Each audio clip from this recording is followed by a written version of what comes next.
El nostre grup de recerca es dedica a estudiar les malalties que s'anomenen vasculitis sistèmiques. Les vasculitis sistèmiques són unes malalties que inflamen els vasos sanguinis i aquest procés inflamatori destrueix el vas i finalment desencadena tot un procés reparatiu que acaben tapant aquest vas. Inclou un grup gran de malalties i nosaltres ens centrem en una concreta que es diu arteritis de cèl·lules gegants, que aquesta malaltia afecta l'aorta, les seves branques principals, i dins de les branques de l'aorta, fonamentalment les que irriguen l'àrea craniocervical.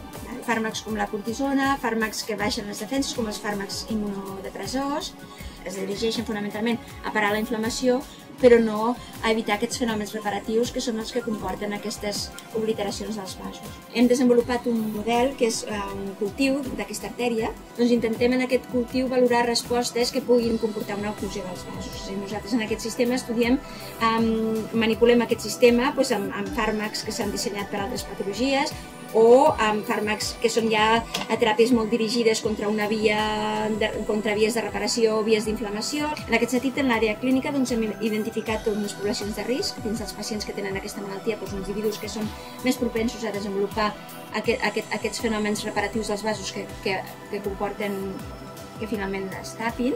De moment, la informació que hem generat d'alguna forma reforça la hipòtesi que en aquesta malaltia hi ha dos components que estan íntimament relacionats, un component inflamatori i un component reparatiu, i que de vegades produeix tant o més mal el component reparatiu que no el procés inflamatori en si. Tots dos produeixen trastorns en els individus, però aquestes complicacions greus d'oclusió dels vasos van més relacionades amb el procés reparatiu.